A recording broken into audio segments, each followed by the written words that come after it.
Hello, everyone, and welcome to Spider-Man Across the Spider-Verse in Evening with Sony Pictures Imageworks.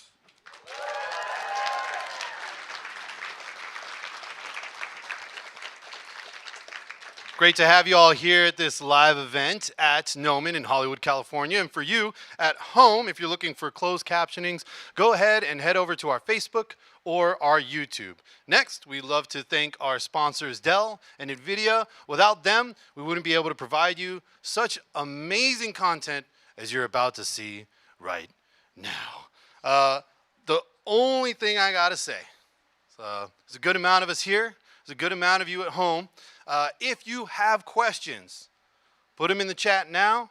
For you here, you can put them in the chat as well, but we will be running a Q&A at the end. You can raise your hand. I'll be able to see you. I'm also present in this room with you, so I will get to you, I promise, and we'll get some questions answered. Now, I gotta say, y'all, I'm pretty excited. I mean, there's a lot of you here, so it seems like you're pretty excited too.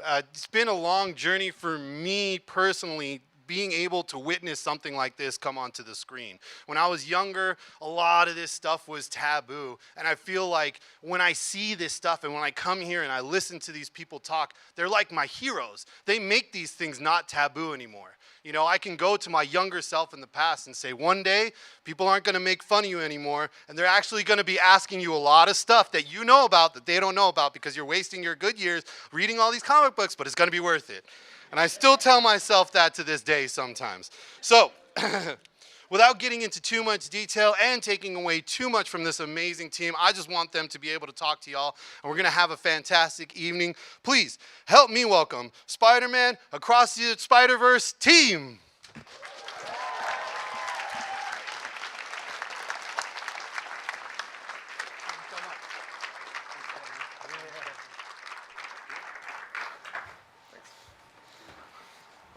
Does this mic work? It does. Okay. So we made it on stage without falling over. That's a good sign. We could pull off. Okay. Well, I'm just gonna log in. So there's a video.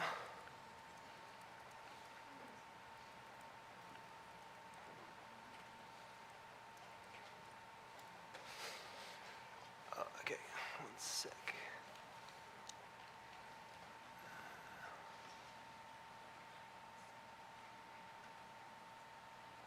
Where is the screen?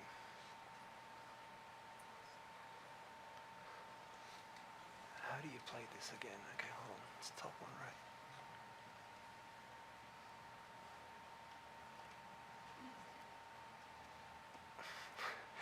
It's not going so well. Okay, hold on.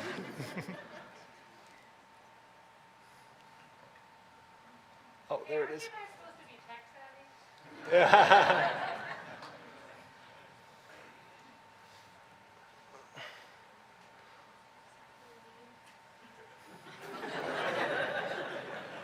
All right. Okay, getting there. Almost there. Almost there.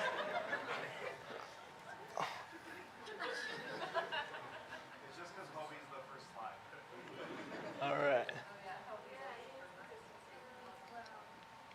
Okay.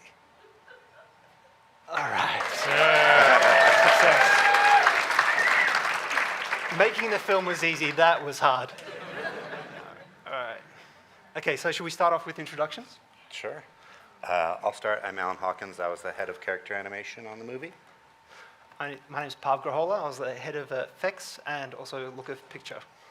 And I'm Bret St.Clair. I was supervisor of look of picture. Cool. Okay, so we're going to start with Alan, I think. Sure. I'll go first. All right. Who here saw the SIGGRAPH presentations? Okay, good. Not many of you, because this is the same thing. All right, so I got two little character breakdowns that I want to share with you guys. I don't have a script. I'm going to kind of improvise based on the material that I gathered for it. Kind of taking you through the process of developing the looks for Hobie and Spot.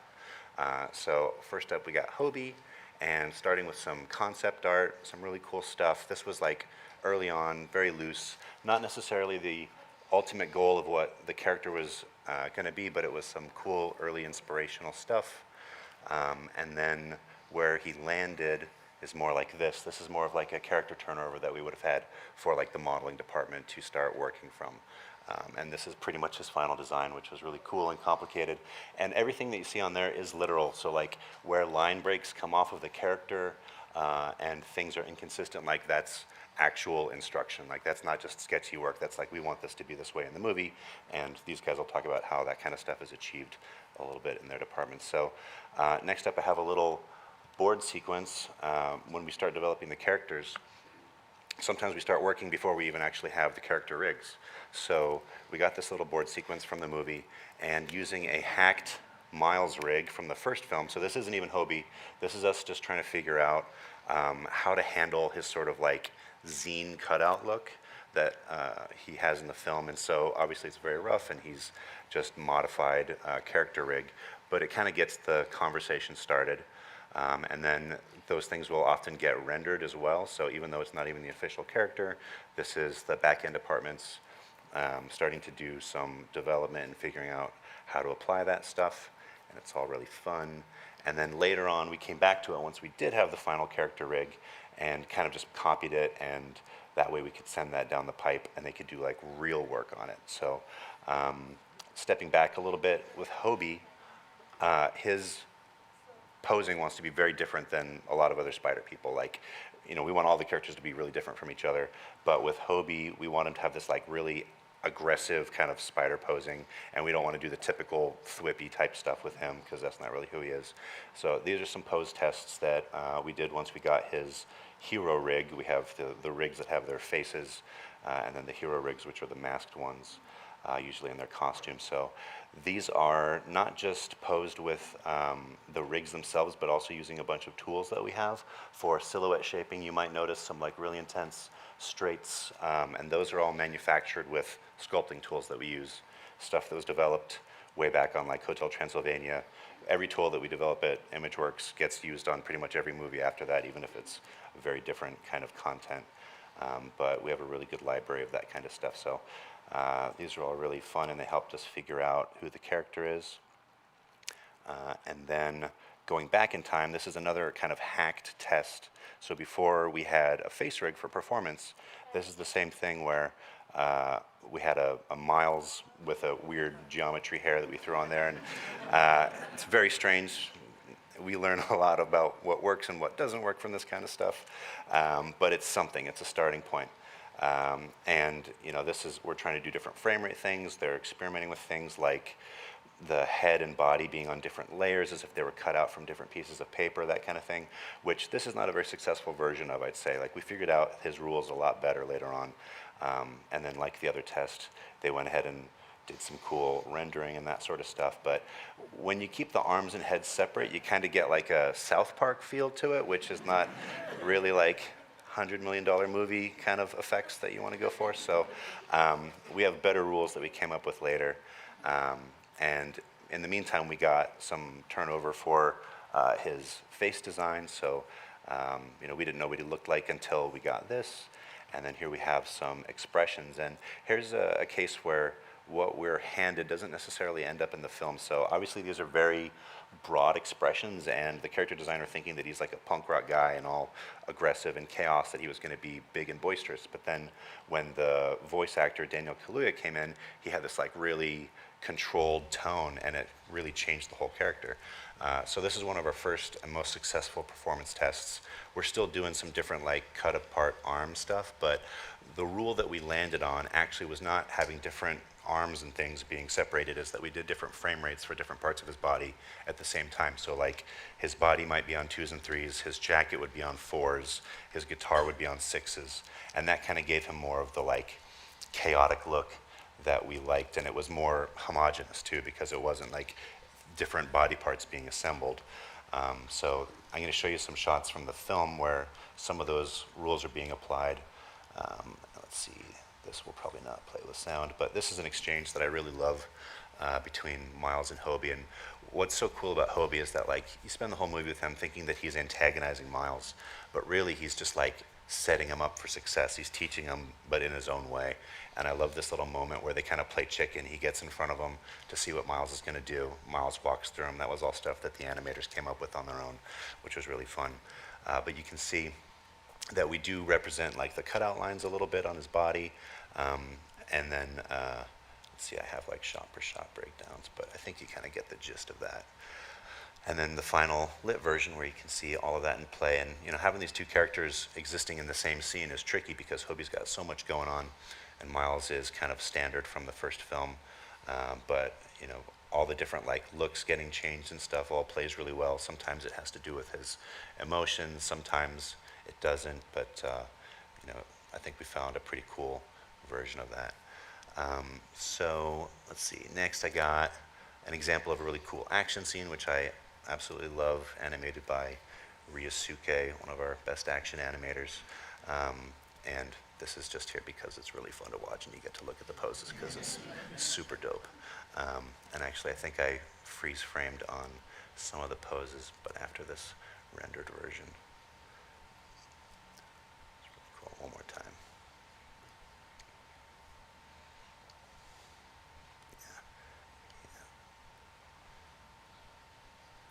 I really love these.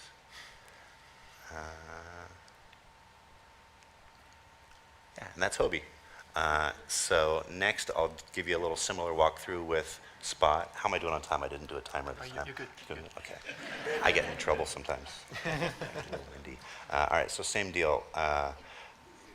This is a very early test of Spot using, yeah. This goes on for like 7 minutes. It's like full of gags, but I don't know if I'll play the whole thing. But Where this. did we do this test? This was a long time ago. This was right? Pete's test. Like this was like the first thing animated on the movie, like at all. Yeah. I remember this test. This is like one of the first animations we did. Mm-hmm. Yeah. And so that's like a modified Peter rig to make him chubby and stuff. And everything that's being done is just hacked. It's all just play blasts and stuff. But it's just to explore all the different like things that can be done with the whole spots and portals gag. Yeah, it just keeps going. This is the remainder of the presentation, is just this for, yeah, I think we finally, okay, so next one. This one's done by a different animator named Siggy. This is getting a little more kind of in the territory of the film. This test is a little cartoony still. This animator excels at comedy, but this take probably goes a little too heavy on exaggeration and stuff, so like, it's really fun. Yeah, he's obviously very good at using his powers here.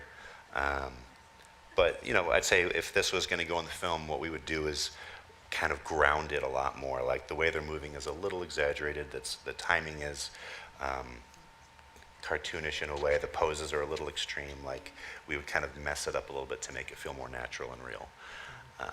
And then here is a performance test. There is dialogue for it, but I won't play it. He's just kind of going off on this guy. And this also explores a little bit of, we call the powered up version of Spot Abyss. That's when he's like all black and got all the dark energy and stuff. So I think this one has the first little taste of that, if we get to it. I can't remember what he's talking about. It's a line from some movie. It's not actually from ours. It was just a piece of dialogue that he grabbed from some other film. But still kind of cartoonish, like, this is more exaggerated. Here we go. This is to explore that stuff. Yeah, you only get a little taste of that one. But we're getting there, and then this is a really cool test. So early on, there was this idea that his face would be super expressive, that the spot on his face could do almost anything. And while all of this is really cool stuff, we felt like it muddied the waters of who he is as a character, because it almost allows him more expression as a person. And thematically, what we wanted was for him to be robbed of that ability. Like, he's barely even a human anymore. So like, him having just a blank spot on his face makes it like, it's a harder existence for him. Plus, sometimes things looked a little like Venom-y, and we didn't want to kind of confuse with that. I'm so glad you didn't do this. Me Because it would have too. been so hard to push this through the pipeline. Oh yeah, yeah. Like the Would have kind made of your weird life cutout much shapes. harder. Yeah. So really awesome, but not right for the film, and that happens a lot. You learn from things that don't work out as well as the things that do work. But thematically he's better with just the one spot. And then here was a marketing pose, and again, I'd say there's more things that don't work about this than do, because this guy looks like confident. He feels, I don't know, like too good at what he is, and Spot is supposed to be more of an accident. He's not supposed to know what he's doing. And we didn't feel like we had found the character yet. We made real progress when my number 2 guy, his name's Humberto Rosa, he was the animation supervisor below me, came back with this pitch that we inspire Spot with art from Egon Schiele. So if you guys are familiar with Egon Schiele, he had a lot of self-portraits, and they're kind of like tormented and mangled. Some people say they have like sexuality to them, but in this case, it's more about like the discomfort of the body, and like weird hand posing was a big focus.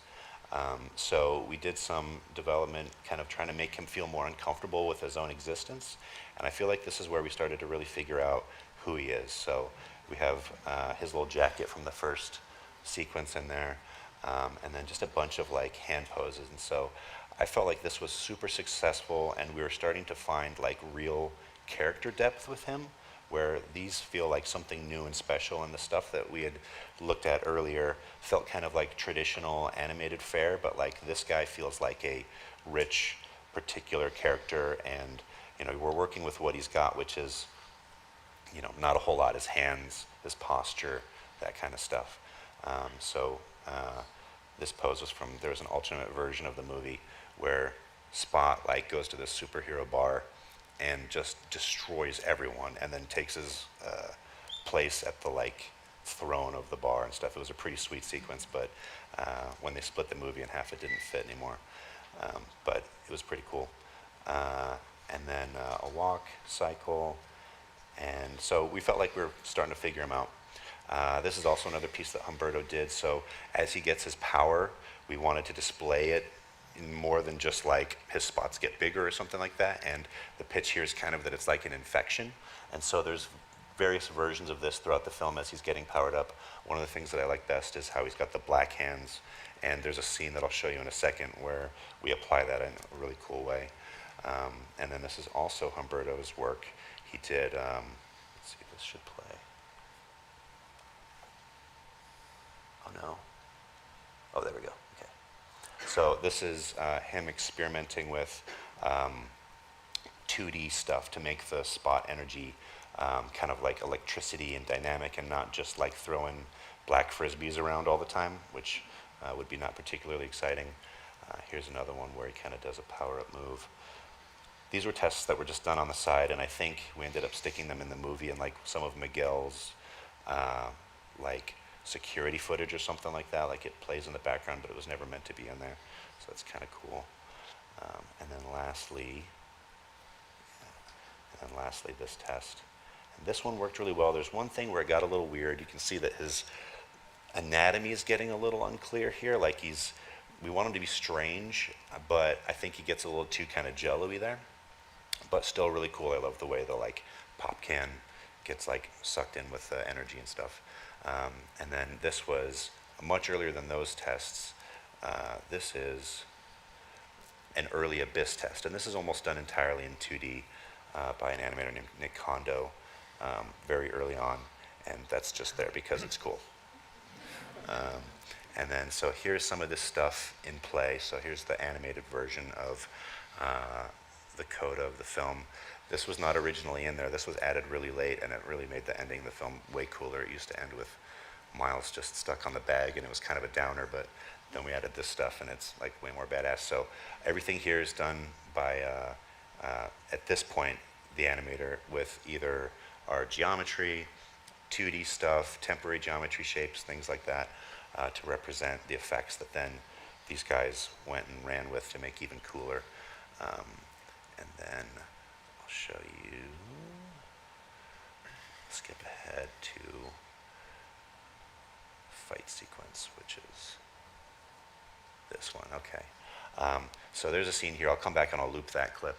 But in that scene where he kind of threw the portal, his arms swing really hard, and as he does, all the spots collect into his arms. But I love the scene because he's just so fast with his reaction. Let's see this one. So if you look as he spins it, all of the energy goes into his arms, and I think it's just like a sweet look, even though it's only on screen for a second. And I love how like you think that he's not paying attention, but his reaction time is super fast. It makes him like kind of hard to track and erratic and scary for that reason.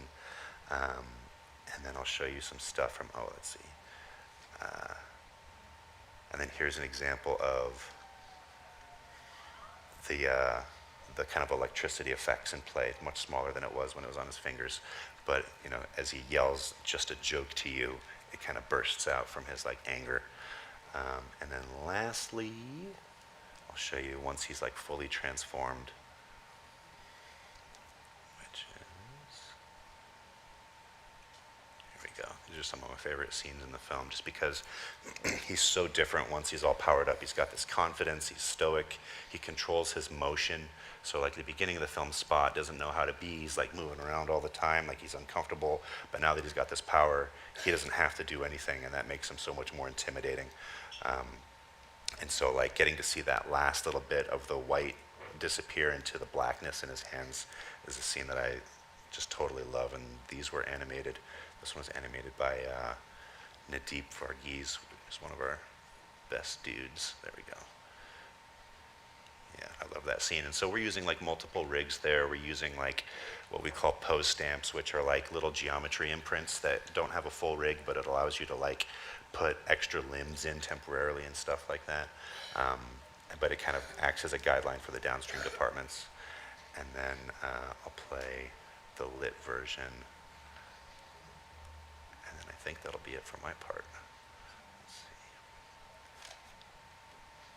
Yeah, all 2D and 3D stuff just for the play blast. And then here's the actual scene. If I could redo that scene, I would probably hold his hand out the entire time, so that way it's just draining into the blackness, but what's there is still pretty cool.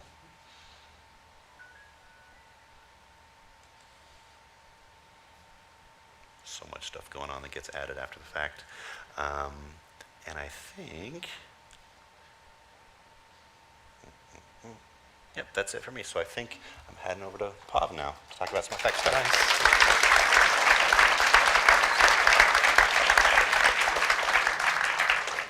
Not nervous even for a moment? No, never. We were talking backstage how I always get nervous for the first 5 minutes, and Alan's like, nah, not nervous at all. If you don't have Seamless. a plan, you can't screw it up. It's fine, like this. I don't know how you do that. Okay, so I was the effects supervisor on the show, but I kind of did two roles. I did effects supervision, but I also developed some tools. So my talk is actually going to be split into 3 sections, okay? So the 3 sections are going to be, was it? Yeah, is going to be effects, but I'll talk about the Linework tools, which we developed, and also the Rebelle, which is a 2D kind of like painting application that we incorporated into the look of the film. So starting off with the effects, so Spider-Verse has obviously a very distinctive look, and one of the big challenges when you're doing effects is you don't want those effects to kind of stand out. You want it to fit into the look of the film. So you don't want the style of the effects to kind of like deviate too much from what you're doing. So one of the biggest rules we tried to follow is we tried to make we took every single opportunity we could to add 2D hand-drawn effects. And that usually meant adding hand-drawn effects on top of 3D, because you don't want it to be just 2D, you don't want it to be just 3D, because that's kind of like the balancing act that the film is trying to make, right? Trying to do 2D and 3D. So I'll show you an example of that. So here we have, in this shot, we start with a volumetric 3D simulation first. The simulation then gets stylized, so it's not just straight up volumetric 3D rendering. And then that simulation gets delivered to a 2D effects artist. And this 2D effects artist just draws on top of those frames, and then the final comp is a mix between those 3D, that 3D stylized volumetric sim with the 2D on top. So it's a little bit of a painstaking process for the 2D artist, because what they have to do is they have to strike a balance between creating a really cool imaginative design for the 2D, because that's what we want, but they can't deviate from the underlying 3D sim too much, otherwise the two things aren't married together. If the 2D didn't follow along with the 3D, it would look it would look odd. So that's a really obvious example of that, but we had much more subtle versions of that also. So this is a more subtle version of that, where we've got a very, very nice volumetric sim, but we get this really beautiful hand-drawn 2D kind of like element on top. And that really gives it that really nice kind of like design quality. Even though it's subtle, you do notice it when you're kind of watching the film. Sometimes the 2D elements went directly to comp, like for example, like this here, the 2D element for the Venom strike was all done by a 2D artist named Nicola. He was actually from London. He was working from London. But other times, what we usually do is we mix 2D and 3D in the same shot. So 2D and 3D effects, they both kind of like good at different things, right? So the 2D effects is really good at hitting a design, because that's essentially what 2D artists do, right? When they're drawing, they've got a really good imaginative design quality to their work. So what we do is we take that design quality as the base for the effect, and then we fill it in with other 3D shapes and other 3D elements, because the 3D is really good at filling in, adding detail. So we kind of take the 2D as a base, and then we add 3D elements on top of that to fill in the detail, because it would be too time consuming for the 2D artist to draw on all those really small, intricate shapes, but it really helps to add complexity to the shot. You know, if you just saw this as purely 2D, it would just look a little bit too simple. So we ended up using both. So it wouldn't be much of a talk without any showing you some destruction stuff, and we definitely had a lot of that on the show, and especially in India World. It was pretty much standard destruction stuff, in that it was all RBD simulations and volumetric simulations. The tricky part about it is that this India sequence actually hit us pretty late in the production, so we had a lot of shots to push through really quickly. And then the other thing that we did on top of it to make it look more interesting is we actually did hand-drawn 2D line work on top of the smoke to try and take the kind of 3D curse off it. So I don't have time to show you every single effect that we did on the show, but we did a lot of different types of effects work. Like another example would be this. Like we did a really cool pixel effect for Spidey, which is these are the effects comps. So when effects is presenting work, we usually do our own comp of the shot, and then that's what gets approved by the VFX soup, and we hand that off to other departments. And then we did lots and lots and lots of portals, so which kind of looks like this. And for the portal stuff, we ended up using the Rebelle, which I'll talk about in a moment, because Rebelle's got this really beautiful watercolor simulation aspects to it. I'll show you that in a sec. And finally, our favorite character, which was Spot in the third act, which is we call Abyss, incorporate a lot of line work, which I'll talk about now.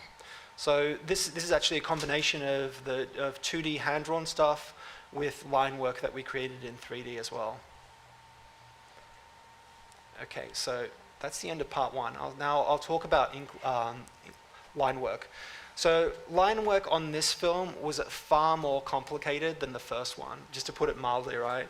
Line work was such an important task that we actually ended up creating our own team of line work artists. And you know how in comic books you have inkers whose job it is just to do like the ink line passes? We kind of mimicked that workflow for our film, and we had a team of 40 artists who were just doing the ink lines. Isn't that insane? Like they got really proficient at doing that kind of like using the tools that we created to create the line work on the show. And the really cool part about it is when we were crewing that team, we actually we crewed the team based on their talent as artists. We didn't crew them based on technology. Because something that I've learned again and again is that you can teach people technology. The technology stuff isn't actually rocket science, but teaching people how to be creative and artistic is a much more difficult thing. So when we were crewing the ink lines department, we crewed them very much based on their talent. A lot of them were illustrators who had never even used Houdini before. But before I show you the ink line stuff, when I was developing a lot of these tools related to line work, I wanted to say this about drawing. Drawing is an incredible, powerful medium that has a really long history in art. And that's because drawing has a very special link to our imagination. Okay, when I was reading, if you're interested in drawing, I highly recommend this book. This book was written in the 1970s, and one of the phrases in here really struck a chord when I was reading this, and it's this.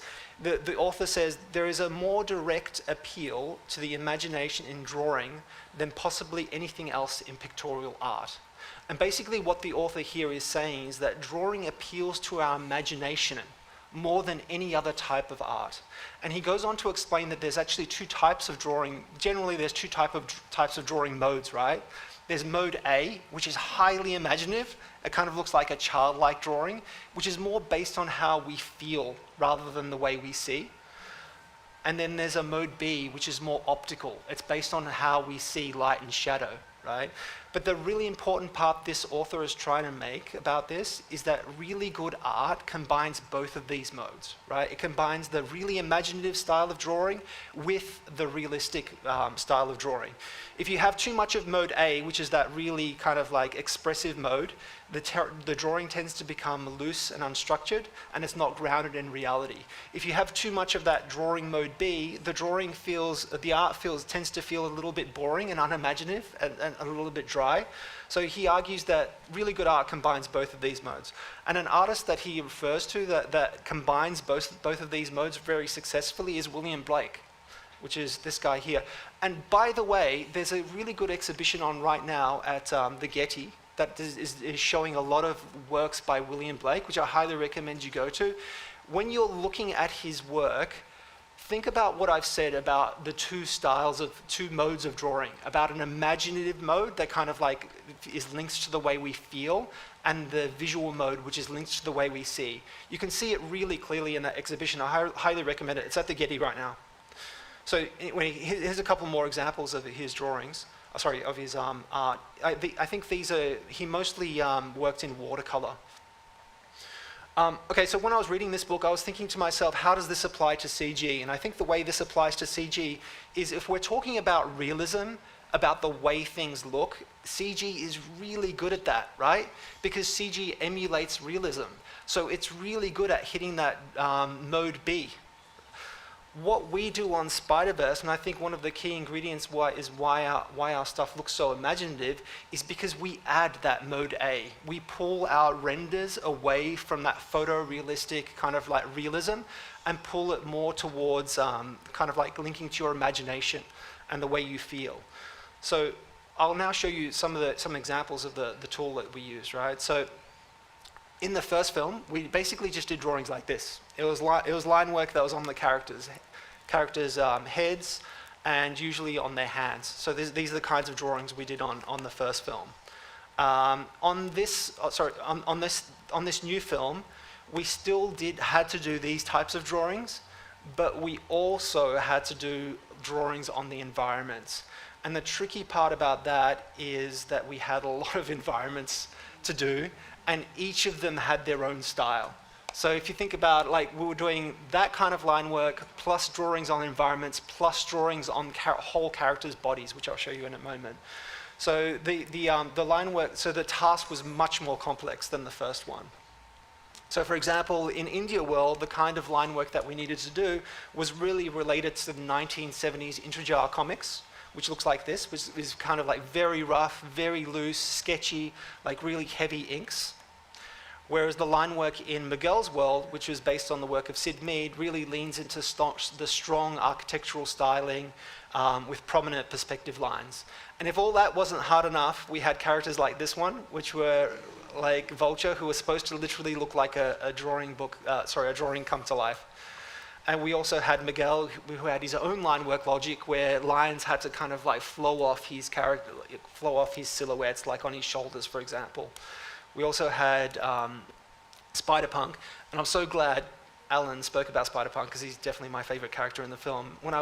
It's funny, when I started working on the film, I thought Spider-Punk didn't look very interesting, and I was like, oh, it's not going to go very well, but it turned out to be definitely my favorite character.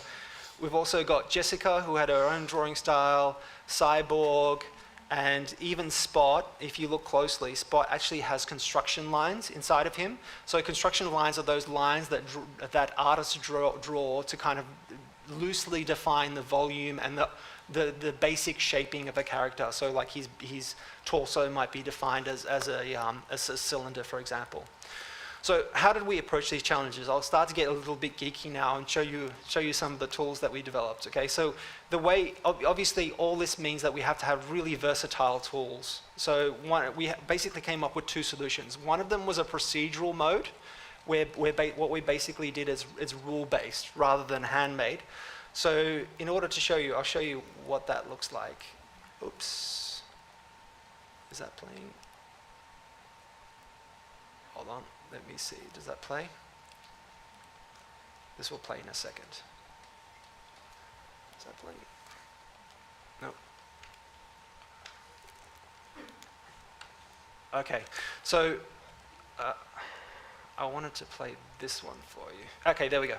So basically, the procedural mode basically lets the artist just play with sliders.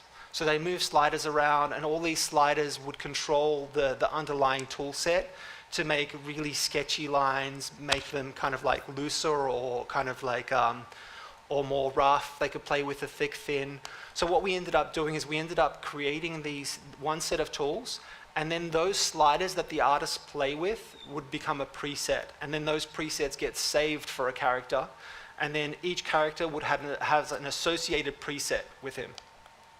So essentially what we're doing is in Houdini, we're creating curves around the silhouettes of geometry, right? To define the line work. This tends to fall apart, right? Because if you're doing it from the camera, if you look to the side,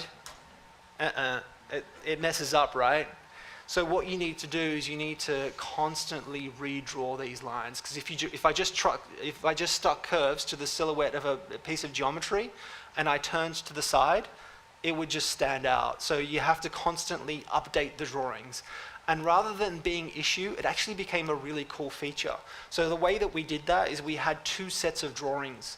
And it's this kind of, it's an idea called dual rest, where as one set of drawings is drawing on, the other set of drawings is drawing off. And your eye doesn't really notice the transition, so you kind of get this really natural looking kind of like updating of the drawings, which is this.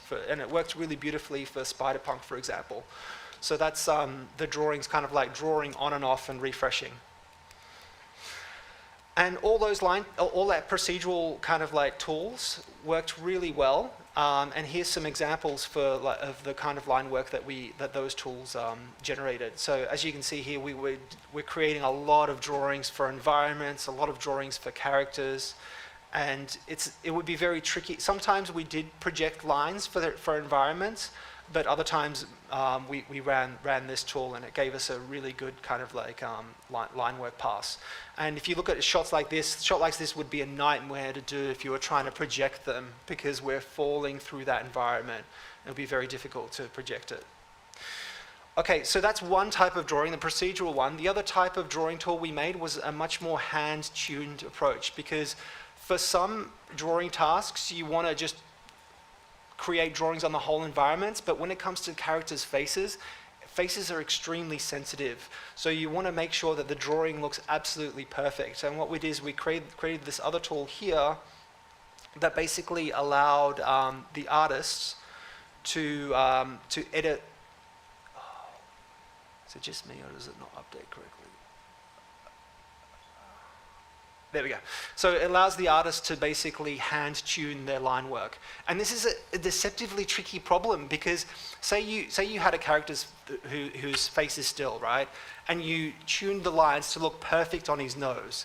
As soon as the character, and then you stuck them to the 3D geometry, as soon as the character moves his head, that drawing would break, right? It would no longer look any good. So what you have to do is you have to create a tool that sets keyframes. So the drawings automatically update as the character's head is moving around, but at the same time as they're updating, they need to stick to the 3D geometry.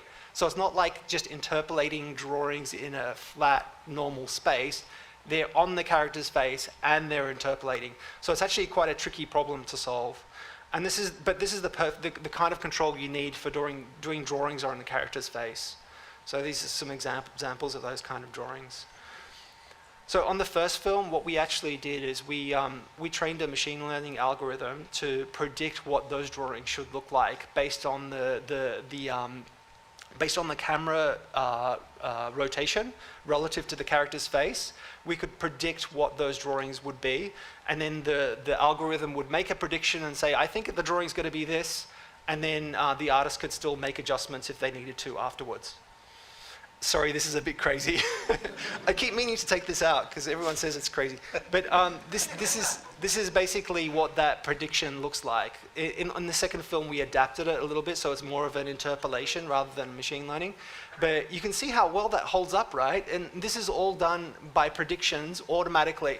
So if we had a shot like this, we get this out of the box. So we get drawings that look, we spend way less time, and the artists can kind of like just focus on other things. Well, go back one. What was that word? Quaternion? Quaternion? What the fuck is that? It doesn't actually mean anything. You can't just make things up and put it up. It's a way of describing rotations. Is it? Yeah.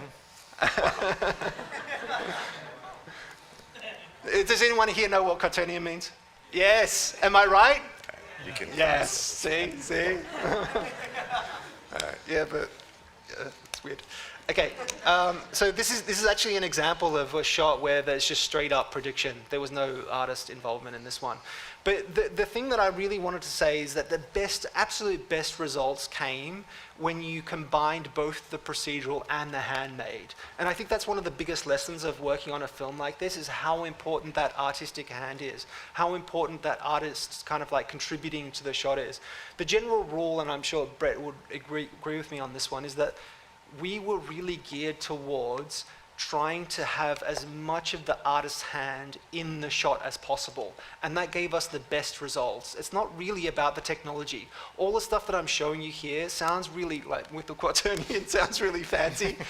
But what we've discovered working on these films is that the technology should empower the artist. The technology shouldn't be at the center.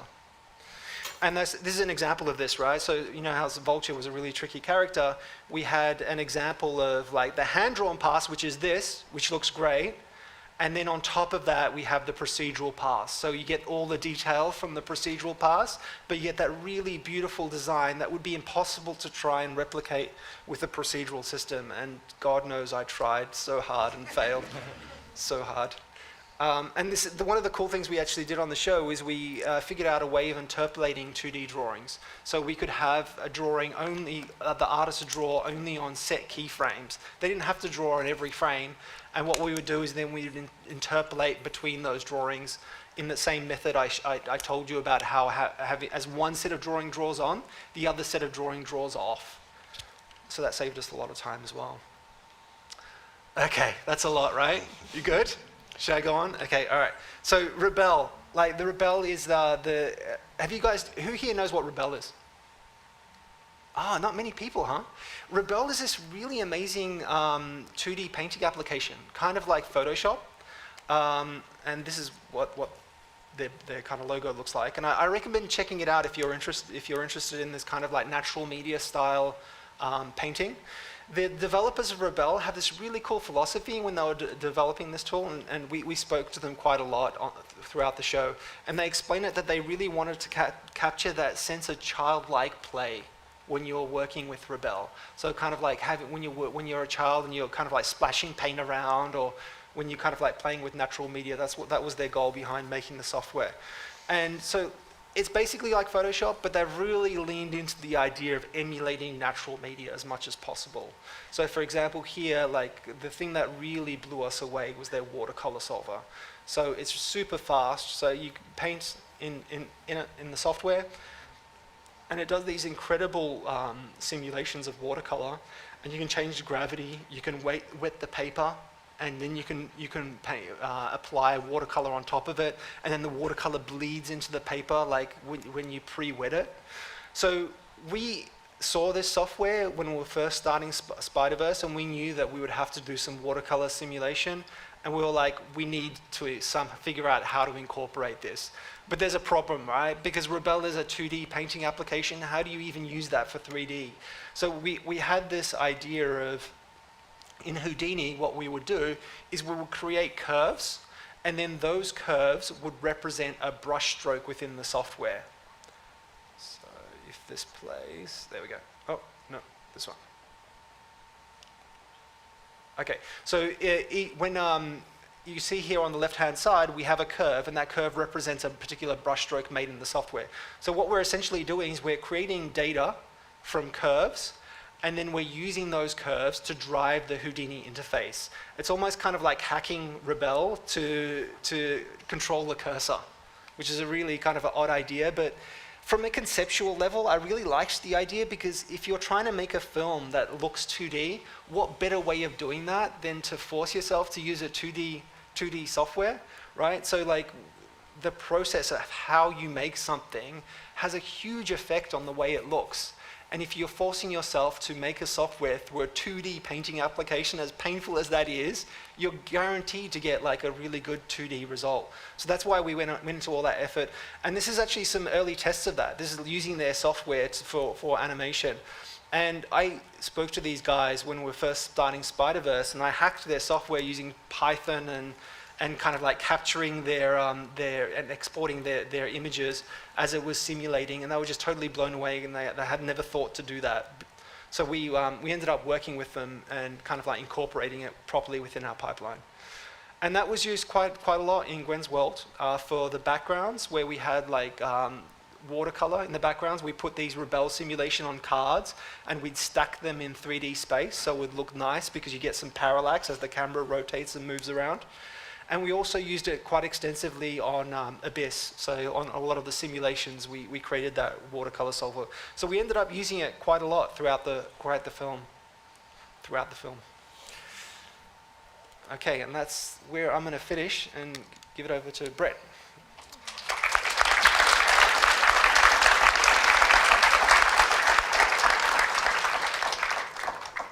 Oh, play that one. Oh. Sorry, I've got to show that one. That's one of my favorite things. Sorry, Bret. Let's play. Wait, towards the end here. Sorry. This is one of the early tests we did of Abyss right at the end here, where when we showed this, everyone was just like, yes, this is it, this one. Everyone was like, yes, this is the right technique. This is what we want. Yeah, everyone really loved that. Anyway. Sorry, Bret. Good. Okay, look of picture. So what is look of picture?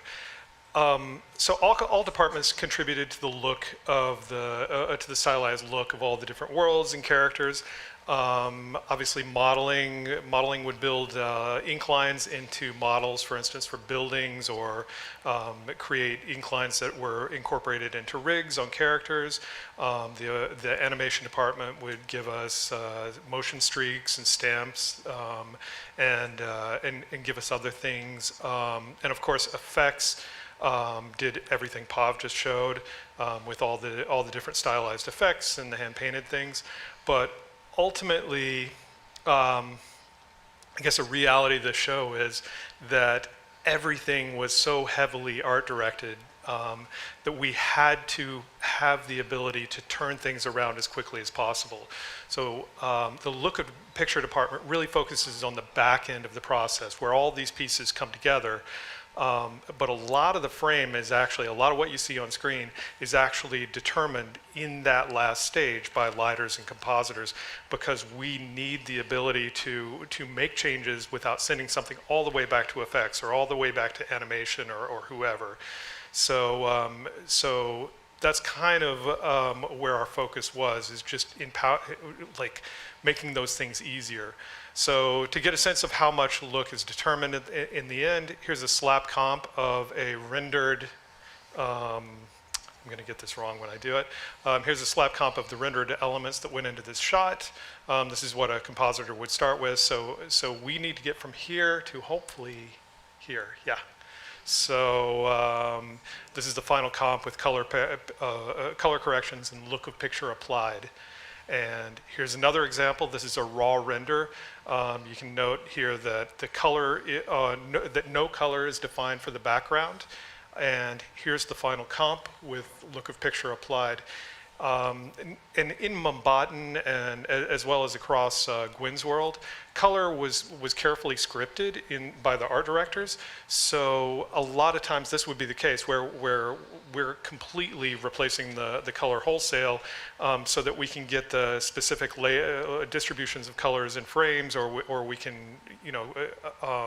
sync up with color script. Likewise, where scenes are selectively simplified, so as you go into the background here, detail is falling away, and we're applying all the printing techniques and the color offsets and screen tone patterns and misregistration. So all of this in order to support art direction, and we're doing it at the last stage possible, again, to allow us to get as many iterations as possible, because like getting this film is all about getting it done as quickly as we can so that we can address all the notes. Here's another before and after showing raw elements of a shot in Gwyn's world, and then the final comp with look of picture applied. So note that most of the brushing on the film was handled in comp.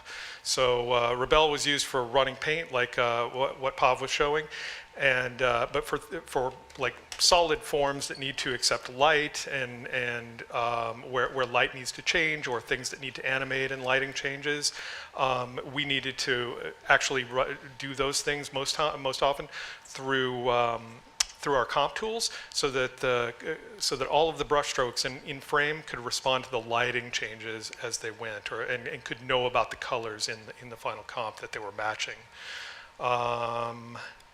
Here's another slap comp showing elements from the interior of the Guggenheim, and here is the final comp.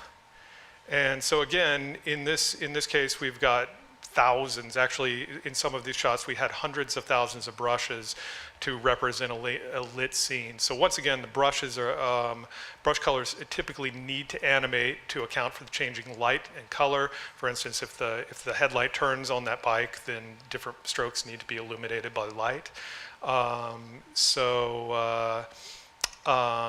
Again, we knew we might be asked to change or modify any aspect of any one of these brushes. So we need the ability to edit those things on the fly as well, because those notes are going to come in the compositing phase. Here's another example in which everything but the brushing has been applied, and here's the final frame with brushing. So in this case, we had initially thought we were going to take all these shots through effects, and I think we did take some through effects to generate the line work. But in this case, we're toward the end of the film, and we just found that we could do most of we could do all the brushing that you saw come on there in the comp, which takes a load off other departments. Conversely, the effects department actually animated the rain for us, and then we rendered that through the same tools. And then, so the idea of look of picture is concerned with that extra treatment that goes beyond the standard rendering and compositing techniques that we would use on a standard animated feature, and takes a rendered image from feeling CG to looking handmade. And our job in the look of picture department is to explore those looks and create those additional tools and techniques, and that starts with breaking down the art. So this is an early concept of Gwyn's world. Note the way the artist is painting outside the lines to convey defocus. Obviously, illustrators aren't bound by the same rules that apply for our 3D renderers. So when we're looking at this art, we're specifically looking for all those things that the illustrator is doing that break our CG rules. In this image, this art, by the way, is inspired by a comic book artist, Jason Latour, and he used a lot of friskets, a lot of these white regions that are masked off so that they don't get paint. The friskets are used to separate positive and negative spaces. So the problem in making an image like this and making it move in 3D is, first of all, the friskets, that you have these white, big regions of white that when they start to cross each other as cameras move or objects move, say if Gwyn was to swing further into frame, or if the camera was to come around such that those signs and water tanks on top of the building cross over the white of the sky, then you suddenly lose all of the cutout definition and the shapes don't make sense. So, and in addition to that, you've got this paint layer, like these vertical streaks that are running through the frame in the background. And that all looks well and good, but once the camera starts to move, we have to work out, well, where do those go? If we just lock them to frame and things slide over them, then it's going to give you some weird sense of depth where you have this paint that's existing at some depth that doesn't make sense relative to the buildings or the street in the foreground or anything else going on. If we project those paint strokes into the scene, then we can make them stick, and so they'll track properly and you'll know where you are spatially, but you'll see distortion as the camera starts to move. You'll see where those projections kind of bend and distort. So these are some of the very basic problems that the LOP department or the look and picture department needed to solve. And we needed to either demonstrate what the problems were or we needed to provide a solution for how we're going to handle them. And our concept art was filled with intentional artistic cheats like that. So this is one of another early piece of concept art, and you have all sorts of problems in this frame. And many of them are very intentional. So you have the shadows, for instance, on the wall. If you look at the shadow on this, coming down from the shelf, all these shadows here are kind of orangey. If you look at these shadows from the drums, they're magenta. So first and foremost, we have to be able to differentiate shadow colors by the object casting them. Not a huge problem. But then the next thing is the shadow angles are cheated. That's not a huge problem. This is a much bigger problem because we have these graphic shapes that don't really obey the geometry that they're crossing. So they get perturbed a little bit, but they kind of ignore the things that they're cast onto. And our CG tools just don't know how to do that. So that kind of thing has to be cheated. So we need to find solutions. We need to find a way to present frames, rendered frames with motion, and present those problems, and so that we can ask the questions to the art directors. And so in order to do that, we need to solve the problem. Beyond that, we had other problems, like if you look at this paint stroke coming down on the edge of the curtain, you'll notice that it crosses over the pillow on the bed. And in reality, the curtain is behind the bed. And so we have all these things where the artists have intentionally painted the way that they might paint if they're painting a 2D frame. They don't really care about that stuff. They can be loose and not worry about that stuff. But we have to, because again, we have to put that paint stroke at a location in space. And so all of these things we have to, there are other things like deconstructed strokes, like these symbols are on stands that are constructed out of paint strokes. You've got these patterns here in the background and on the walls even that are kind of live in 2D and screen space, but then kind of need to move properly as cameras move around. And like I said, it's the same problem on that street scene. So all of these things we needed to be able to solve. 2099's world, which is based on the art of Sid Mead and to a lesser extent on that of John Berkey. In this world, the rendering style is used to direct the eye. So you have frames that you have like a base layer of paper texture, and then on top of that you have some perspective lines, and then you have some sketches, and then on top of that you have blue lines indicating more important features, and then inking, and then on top of that you have marker, and eventually for the areas that you're actually supposed to be most focused on, you have painted details. So all of these in this style, especially as it was initially presented, we were going to render frames like this, and so in the background where you're not supposed to be looking, you would see things that are just sketched in, and then where you're supposed to look, you would be seeing things that are fully painted. So when we're looking at this, it's not just how we do that. That was one of the ideas we needed to test, and it's kind of in the movie, but it's not so much. You can see it in places. But we're also looking at how the various media behaved, and also how Sid Mead and John Berkey and our art directors used them specifically. So for instance, we're looking at things like, do they paint inside the lines or do they paint outside the lines? Do brush strokes need to curve to follow the contours of objects? How are reflections represented in the way they paint? Like for instance, do they use different brushes for highlights and things like that? If someone is painting using like transparent media like markers or watercolor, when those strokes are put down, what are the rules that are used for the order that they lay strokes down or the way that they paint them onto onto the page, like how they're positioned? Because you can see right here, in this case, a lot of the strokes are very parallel, and a lot of that is because using transparent media, when they build up, things just get darker and darker, and so they're trying to control those values. We had the same sorts of problems and questions about Mumbatten. So this is again, one of the pieces of reference we received. Mumbatten is designed in this Indrojal comic style. So if you don't know, Indrojal comics are like these 1960s, 70s Indian comic books.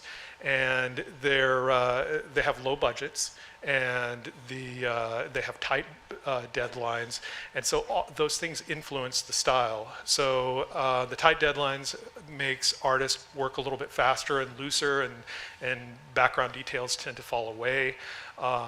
They use inexpensive materials, so you have paper textures that are really pulpy, and then on top of that you have misprints and a lot of printer artifacts. So all of those things are kind of built into the style. In addition to that, we had to do, of course, other worlds. So the same exploration was part of every world and every character. So Earth 42 was a much grittier version of Miles' world. It was based on the art of Sean Gordon Murphy. So you have heavy ink strokes and splatters over simple washes of color. And of course, then we've got 2099, and we've got the Abyss, or Abyss/Spot. So for each of these, we had to work out all of these problems. And of course, many of the ideas that we just talked about are going to evolve once the art directors see these things in motion. So what we needed to do was we needed to create a 3D visual language, like reinterpret all the images that they're giving us into something that works in 3D and something that we can replicate across all sequences. So this is one of our first tests. It's very crude, like this is just a few weeks into the show.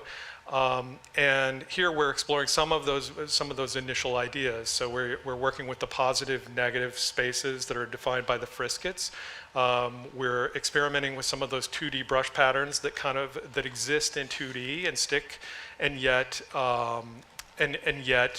move properly and aren't distracting because they slide around, and also with a bit of color separation. But again, at this point, the tools are all super simple. These are 3D brushes, but we're just mocking up what we can with the simplest tools possible. Here's a very early test in 2099's world, reconstructing a building using the technique that we were talking about of breaking things down into pencil and blue line, et cetera. And we're stepping through all the drawing techniques to build up the final building. Again, the tools are very simple, and at this point, we have no assets. So we're actually modeling the building, we're modeling the ink lines, we're scanning marker strokes to use as masks, and then writing some really primitive tools to create or to project and render those strokes. And here's another test experimenting with that deconstruction in motion. This is our initial Mumbatten test, exploring printing techniques. So anyway, we did a lot of exploration like this, but all of this is a start. And it was enough to get some initial answers and confirm some of the directions that we were getting. But to really find our looks, we would need to develop some much more sophisticated tools to hit them. So our brushing tools, I was gonna go into a few of the other tools. I mean, I think I've covered what some of those things were, like the printing techniques and so forth. I think the brushing tools are probably the most important. We developed 3 different brushing tools. Actually, we developed over the course of the show maybe 10 different brushing tools as we were trying to figure out what was going to work. But we settled on 3 that kind of did what we needed. As Pav said before, you have we had the need to show the hand of the artist, because anything that we do, we can do things procedurally, and that can get us a long way toward covering frame. But ultimately, it's showing those little flourishes of things that only an artist would do that really sell something as being handmade. So the first tool that we started into was this tool called Brush Bomber. It was initially written as a shader in OSL for Arnold, and it was designed specifically for brushes that don't need to paint outside the lines. So this is one of our early 2099 tests that we were using it on. The tool works is just basically a texture bomber. It's like it just projects texture bombs, like a bunch of random copies of textures. In the case of this tool, brush, like scans of brushes, projects those brushes onto buildings or whatever, onto characters, and then resolves within each brush the color of the color that it sees that the brush should be. Here, as we developed that tool, we would add support for features that we saw in the art. So I mentioned before those colored shadows, for instance. You're seeing those. You're seeing some of the cheated shadow angles. Now this was, like I said, this was done in Arnold. The thing that we're already noticing here is that rendering it through the renderer is taking quite a while. It could take a few hours to generate a frame. And again, we're looking for as many iterations as possible. So we needed something faster. So we ported the tool to Blink, which Blink is a scripting language inside of Nuke that allows you to run things on the GPU. So here you're seeing strokes being rendered and edited in real time. Like this is me just kind of playing with dials as I'm stepping through frames. So so again, the GPU support was a huge advantage. The only problem with it is that it's a little bit slow when you get it, or quite slow when you have to run on the CPU. I think this is all running in way under a second, but we might have renders that took 20 minutes or more.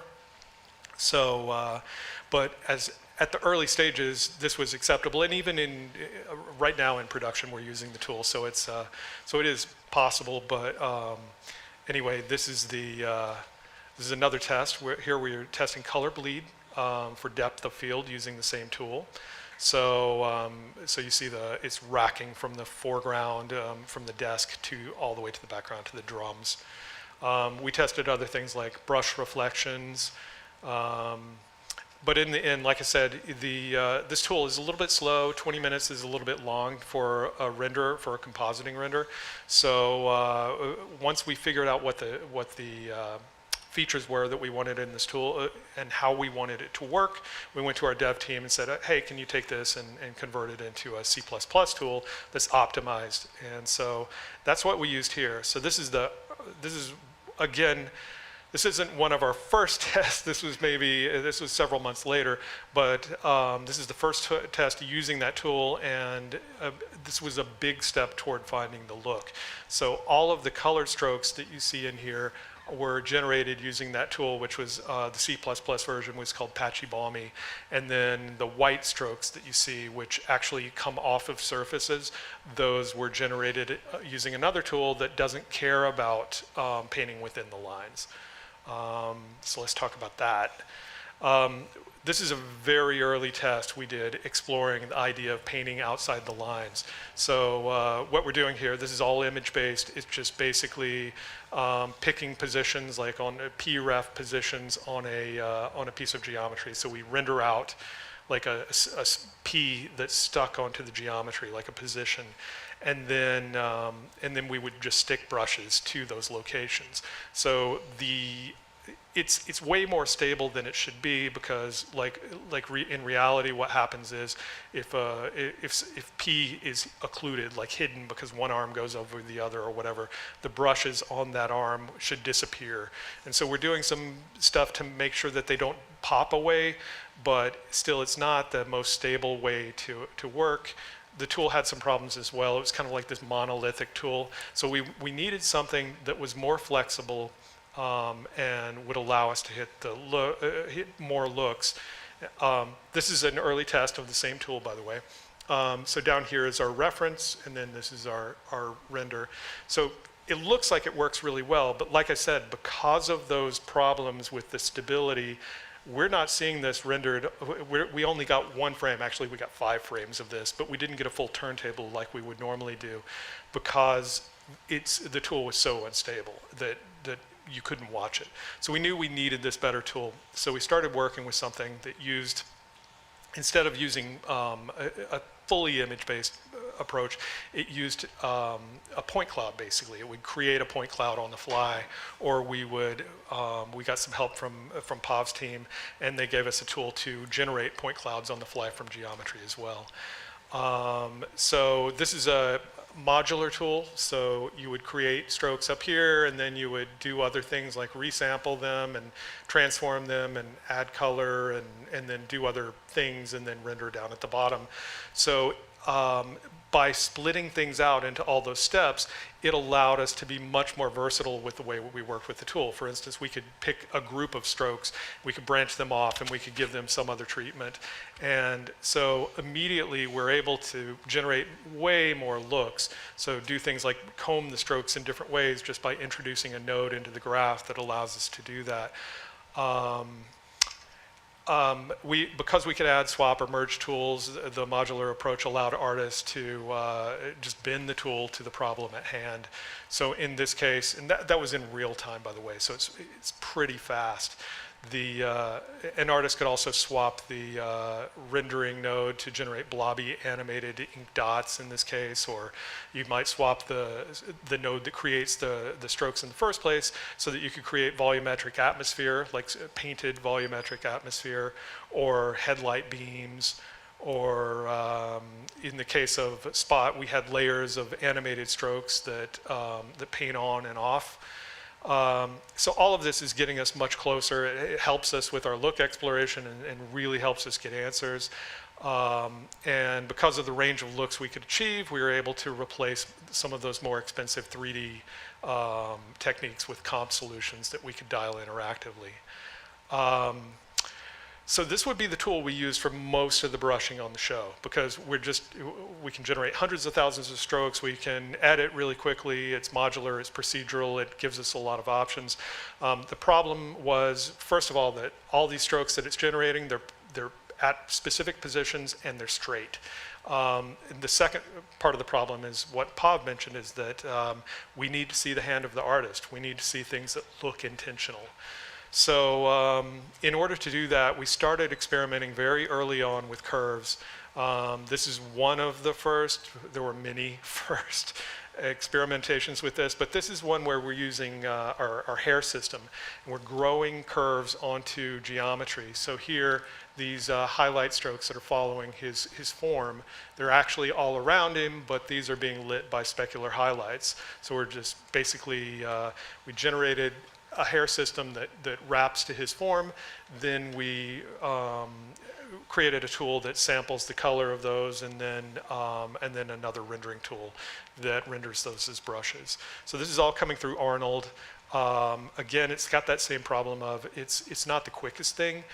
Fortunately for this character, it was pretty stable. We didn't really have to, like, we rigged it once and then it kind of worked. We did something very similar for Miguel's face. So, but rather than using a hair system, we actually, we had already by that point developed a nuke tool that allowed us to paint directly onto the frame. And then we could export those painted curves as, is it supposed to play? Export those painted curves as geometry and then rig those to the models. So yeah, so this was so again, this is running through Arnold, not super fast, but it was, for one character in this case, it was fast enough for what we needed. But for everything else, we needed a procedural tool, and so we had started working with our dev team very early on to get a tool in place. And as we worked with this other tool, Stroke System, the one with all the nodes, we learned that was really powerful. So we asked that they build it in that same kind of way. So this is our initial tool. So here you just see two nodes, one that generates curves, and these are hand drawn, so the artist would just directly draw onto the frame. And then here you see the render node. This made building it this way, like I said, made the tools fast and versatile, and it allowed us to share stroke data. One thing I didn't say is that the format that we're using is very similar to what we're using in Stroke System, the other tool. So the two tools kind of drive each other. So here we're tracking to a point cloud that we generated using the other tool. So we draw curves, track, and then render. And then finally, we could also use the tools the other way and say, use a bunch of hand-drawn curves here to drive the orientation of strokes so that they follow surfaces. So, and finally, we could write our own rendering tools. So we had lots of problems, like on the Abyss, we needed to create this look over here of these smearing painted strokes that are picking up these background colors, and so we kind of wrote some custom tools to be able to do that. But in the end, it was really it was having those additional handmade tools that helped us get stuff done. And that is all I've got. That's it. Woo.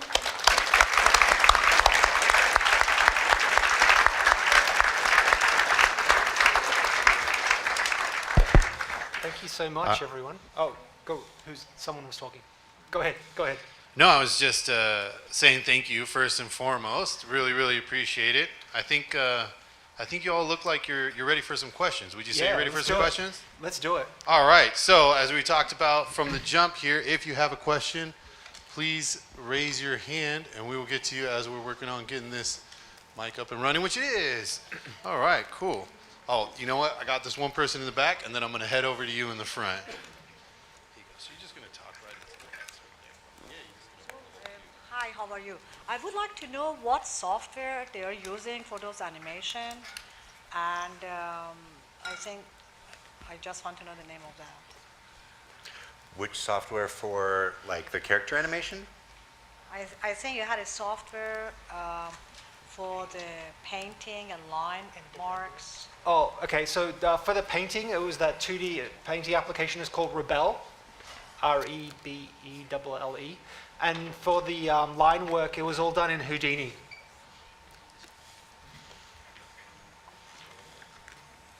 Was that what you were asking? It is, right? Yeah. Okay, great. Hey, I was back here. Yeah, so I appreciate the conversation you guys are having with us. Cool. One thing for me, I'm coming from like the physical production side, and let's say a director comes in and quote unquote directs the film. It seems like you guys have full control of the process of the creative output of the film. What is the role of the director in this medium or with this story? Because it seems like you're kind of working in tandem with you guys. I'm just trying to get more information on that. Making this movie is a mosh pit of ideas that come from all over, including the directors, producers, supervisors. It's like, we have 3 directors now, had different specialties. Some are for character animation, look dev, story writing, things like that. So that is the nature of like our executive producer, Phil Lord and Chris Miller's way of working. Kind of like the best idea wins, and they want everything out there, people to fight for their ideas and pitch them. And the directors are kind of the shepherds of which best idea is winning. And so what's great about this process, at least from my side of it, character animation wise, is that there's always room for improvement, and we're never locked into anything. In fact, many ideas change throughout the production, which is hard from a pipeline point of view, but good from a making a good movie point of view, because if you just laid out a plan and made exactly that, you would look back and be like, oh man, I wish I'd done this different, I wish I'd done that different. So at least from a storytelling and animation point of view, it gives us the chance to find weak spots, bring them up, and improve that. But I don't know if you guys have any. Oh, just keying off what Alan said about choosing people that have different skill sets, right? I know a lot of you here are probably students, so I think when you're assembling a team, that's something really to keep in mind, and it's definitely something that supervising a department, it takes a village. So you want a lot of different people with different skills, and it's only when you're working as a big team that you can kind of like, you can do something really, really amazing together. So it's really important when you're kind of like choosing people to collaborate with, to make sure you're collaborating with people that account for a deficit that you might have, and knowing what your own weaknesses are is really important. Hi, so I was wondering exactly how do you keep such a unique art style, I guess, current? And honestly, with the next movie, how do you keep that going and make it more than it is in the past 2 movies? Brett, do you want to take this one? Yeah, I don't know. I think it's the same thing. I mean, we're asking all the artists. All the artists are contributing.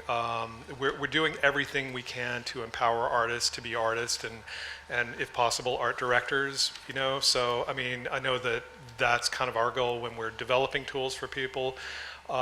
Is to make things as easy and gestural as possible. Pav and I were just talking about this today when we're sitting down, just chatting about this. So I think that's part of it, is just getting everything that we can out of every artist. And then, we're really blessed in that, and cursed in that this show has so many different looks going concurrently that when we're trying to solve all of those problems at once, we're forced to come up with a lot of solutions that translate to a bunch of different looks and give us a bunch of ideas that we can work off of. So we're really fortunate that the first Spider-Verse landed at Sony, and we were able to take advantage of that to just start thinking about these problems. We're also really fortunate in that the entire team, like Justin, who is the director. He was on the previous show. He was the production designer. That all and the entire team, they kind of speak this language in a way that many of the directors I've worked with doing similar things don't quite so well. So that helps us a lot too. It's stepping into a different situation where you're working with somebody who's not as familiar. It's not in any way a bad thing. It's just these people have had a long time to think about these problems. They've also had a lot of experience of us showing them what works and what doesn't and how to look at it as an outsider to the process. Can I add one more thing, if you want to jump in as well? Commitment, like committing to a look, right? We're discussing this backstage a little while ago about how if you ask everyone what the best color is, you end up with beige, right? So a lot of films, it's very easy to get to that when you're making decisions by committee, where everyone kind of like, if everyone tries to have a say, sometimes it's better just to have one singular vision and say, this is the thing we're going towards. This is what we're trying to achieve. And I think that's the biggest thing that's made these films look the way they are, because that's come from the top. The people like Chris Miller, Phil Lord, Justin, the directors, they were sure that they wanted to commit to a film that looked like a comic book, and they did not compromise. And that's the reason why these films have looked the way they do.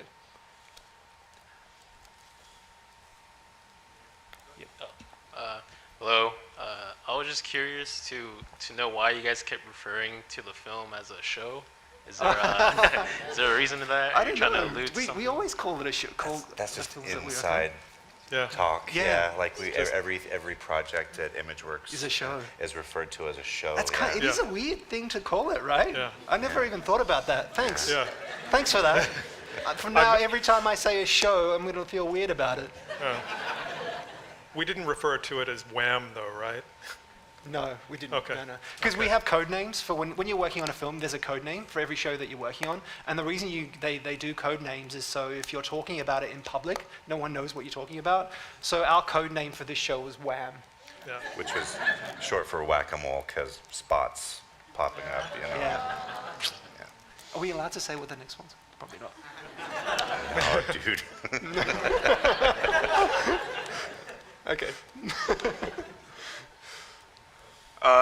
So this is a question for Alan. I know you talked about working with Daniel Kaluuya and Hobie Brown, and I was just kind of wondering, what's the process of working with actors and then translating them to the characters that we see on screen? Well, I wish I was cool enough to work with him. I didn't actually ever meet him or anything like that, but we work with what we get from them, and so we got his line reads. They're very different than the scratch that we had been working with. But watching movies with him in it, he has this like intensity. He's a very understated actor. Like I've never seen him broad on. Maybe he's done projects, but I've never seen it. And everything he does, he's always such a badass, really. Like, he's got this like stare that like is super intimidating, and so we were really inspired by that. It told us he just sounds so cool, and so one of the things about Spider-Verse is everyone in the movies pretty cool, like in their own ways, like that, and I think that's why we like them so much. Is like you want to hang out with all these different characters because like, wow, that guy's awesome. I want to be like them. And so with him, it was a particular challenge because we animators and artists are pretty nerdy. We're not all the coolest people, and so trying to figure out, not all of us. Pav is cool. We all know that. It's not true. And so when you're trying to nail a performance, and what's when he's just like, I was this cool the whole time. Our instincts are often to make them move too much. And what I loved finding with him was when we could do a scene with just a look or an eye dart to the side or something. One of my favorite scenes in the film, and it's like a blink and you miss it one, but it's when all the spider people are giving the talk to Miles, trying to tell him to not go save his dad, and it's escalating, and Hobie is looking at Miles this way, and Jess is over on this side, and Hobie says, there we go, because he's starting to get amped up, and then Jess says, Hobie, you're not helping, and without looking away from Miles, he just goes, good, and he kind of sends the word over to her, but he keeps his focus on her, and when we found that, we were like, yes, that's so cool, and it goes by so fast, but it's one of my favorite examples of finding this perfect moment of understatement, but control, and it's all character specific. So I think it's just really studying the performer and deciding what you think is most effective about what they're bringing to it, and then hoping that you can run with that idea.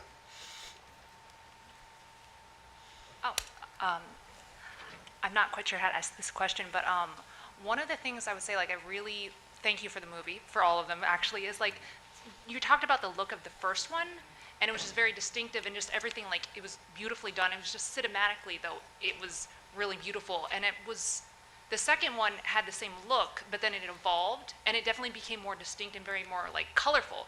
And what was interesting to know about is I come from the production side as well, since you don't have a specific cinematography team per se, and as you said, everybody's doing a little bit of everything. So what exactly was the process from script to storyboard to I'm sure you guys didn't necessarily have a shot list, or what exactly was that process? And I'm sure you probably went back, but I just kind of would want to know more about that. Go ahead. Sure. I mean, I answered the other one, but I feel like this is kind of more my territory because animation works so closely with layout, and yeah, I mean, cinematography is the goal. The first one was very comic booky in its composition, and I think part of the escalation of the second film was breaking away from that a little bit, and we used very different camera lenses. First film was very flat stuff, 35s to 50s, and it was very comic book presentation. And on the second film, we were using a lot more 21 to 35, so you get a lot more unwrapping of the environment. You have to be more careful about how you pose your characters because you get distortion from camera lenses. But we worked really hard, and Phil was he's very intense about, rightfully, because it pushed us into really great territory about the cinematography, about the flow of scenes, of sequences, how characters interact with the camera, like Miles on the rooftop at the barbecue when his parents are kind of chasing him and he is kind of running away from them, and how they catch him in different places.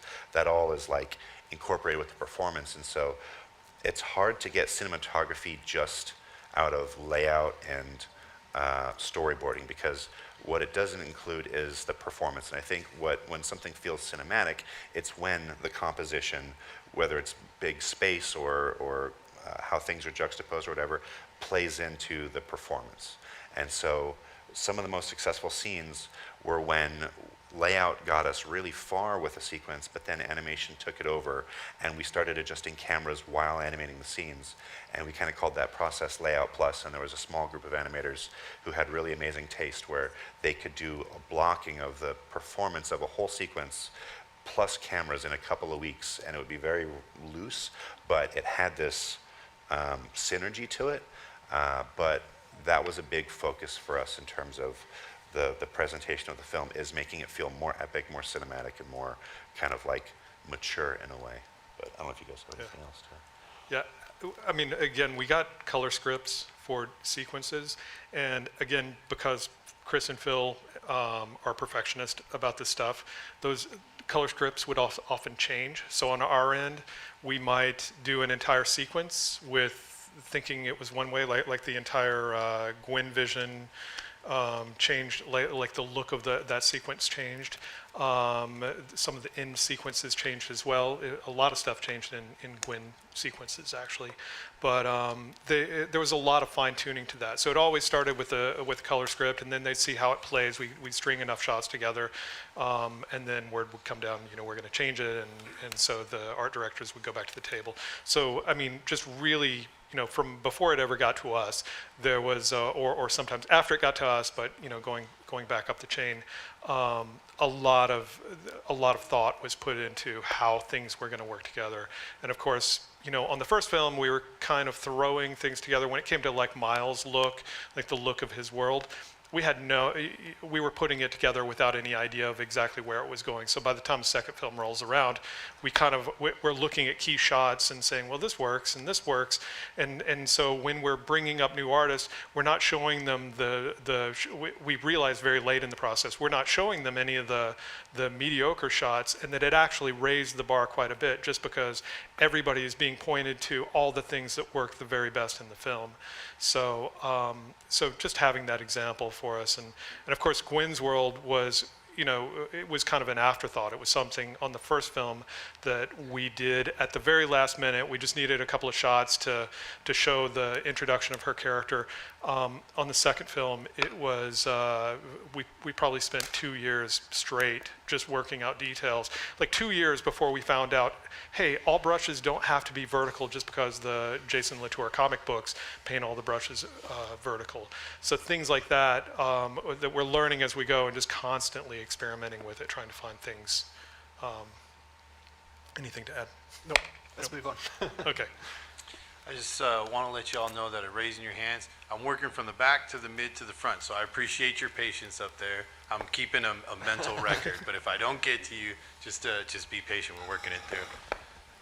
And by the way, we're going to hang around here afterwards, so if you didn't get a chance to ask your question, you can come up and chat with us. Cool. Hi. So, Paul, you recently brought up that you were talking about finding artists when it comes to working with like the line work. Mm-hmm. I was just curious, what was your best method of finding these people? Like, what's like, through like maybe like social media or anything like that, something that stood out, made you want to like, oh, I picked this person or anything like that? So we basically went through the human resources department to try and get us candidates, and they usually create posts on either LinkedIn or whatever other channels they use to reach out to say, hey, we're hiring someone with these specific skill sets. And then what would happen is that they would send us a list of artists with a link to their resume and their portfolio, most importantly. And we would review that portfolio, and we would look for artists that, when it came to line work, we really looked for people that had a good eye for describing emotion and just were good artists. But we're especially good with line. Yeah, and we kind of we picked artists that we thought we could work with, and then we would interview them and gauge how interested they would be in working on the film, but also knowing that it sounds really fun working on a film like this, but there's actually a lot of painful stuff involved, because a lot of the times is you're repeating the same thing over and over again, and you want to be honest with the candidate and tell them that what the job really is.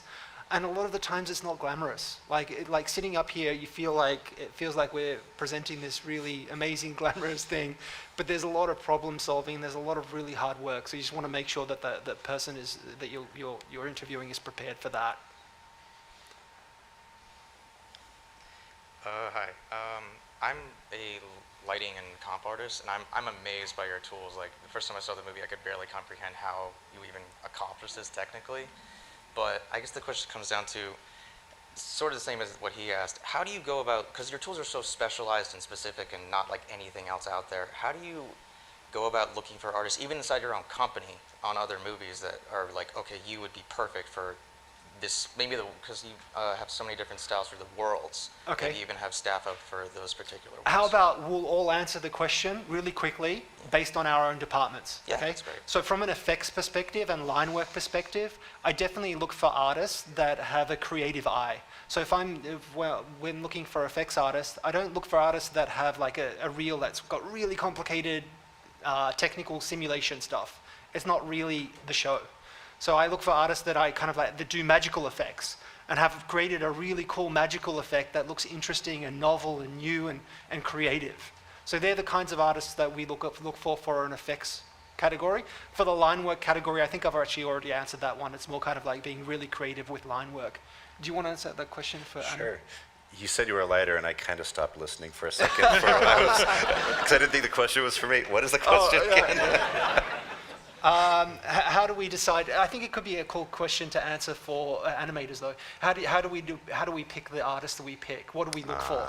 I mean, for animation, it is acting instincts, especially on a movie like this. If you're hiring for Hotel Transylvania, you're looking for cartoony shapes and line, pose and all that kind of stuff. But for Spider-Verse, everyone throws on their homemade action test, and it's not that interesting, actually. Usually we want to see someone that shows us complicated, mature acting with depth and layers and things like that. So, I mean, like, yeah, sometimes there's some tests and we're like, yeah, that's cool, that could have been in the movie as far as action goes. But now it's all about, like, acting. Like, this is the amount of depth that we were striving for in this film was trying to rival, like, real live action. So like showing the internal dialogue. Internal dialogue. I mean, what was so cool about this film is everyone had some kind of secret that they weren't saying, or they wanted to say something but couldn't, and so that's what I mean by complexity. Is Right. like someone just being like, "I'm sad, and here's my sad face." Yeah. Like it's like I'm trying to have this happy moment, but I know that I'm not going to see you again, maybe ever after this, fun time around the city or whatever. So that's Do it. you want to answer it quickly? Yeah. So for lighters and compositors that we're using, first of all, for the look of picture team specifically, we're just looking for the best. First of all, the best people that we can get, the most versatile. They can be very technical versatile. They can be artistic versatile. We've got both. But people who understand different disciplines, people who understand how to model and texture, or as well as light, or people who understand compositing and lighting, and maybe a little bit of programming or whatever. It's just, and people who can draw, like people who understand what the process is that they're trying to do. So, So pretty much every skill. every skill, and a mix of people with every skill. Like some people who have these skills, some people who have those. Because we're drawing on that. I mean, when we're asking people to, especially early in the show, when we have no idea how we're going to solve problems, we just need people who can come up with a way to solve a problem, so that we can get to the point where we can start writing a tool or developing methodologies for it. On the programming side, we're kind of looking for people who are talented, but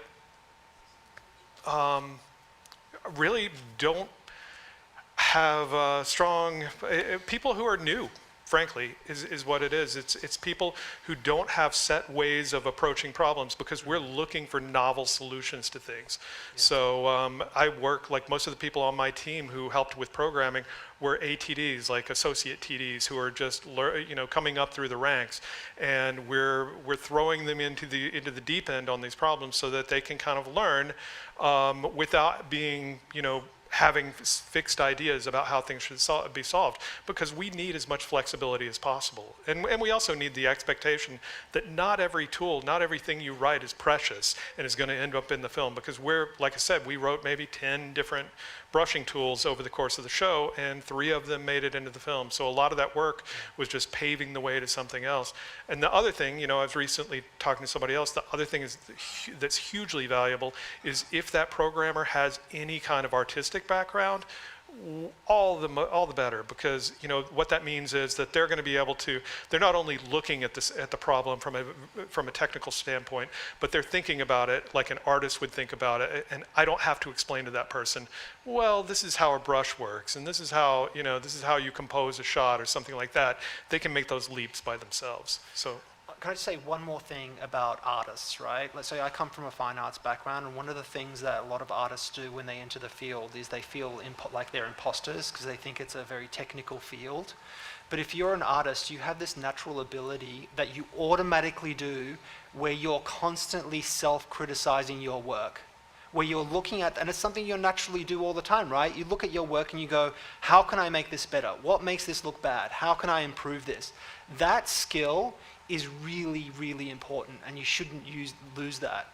I constantly look for artists because of that skill, because they can look at something and they can self-evaluate. They can look at it and go, oh, this could look better if I did this. And if they do that, that's a huge skill that artists have. So it's something that you should kind of like cherish and be proud of.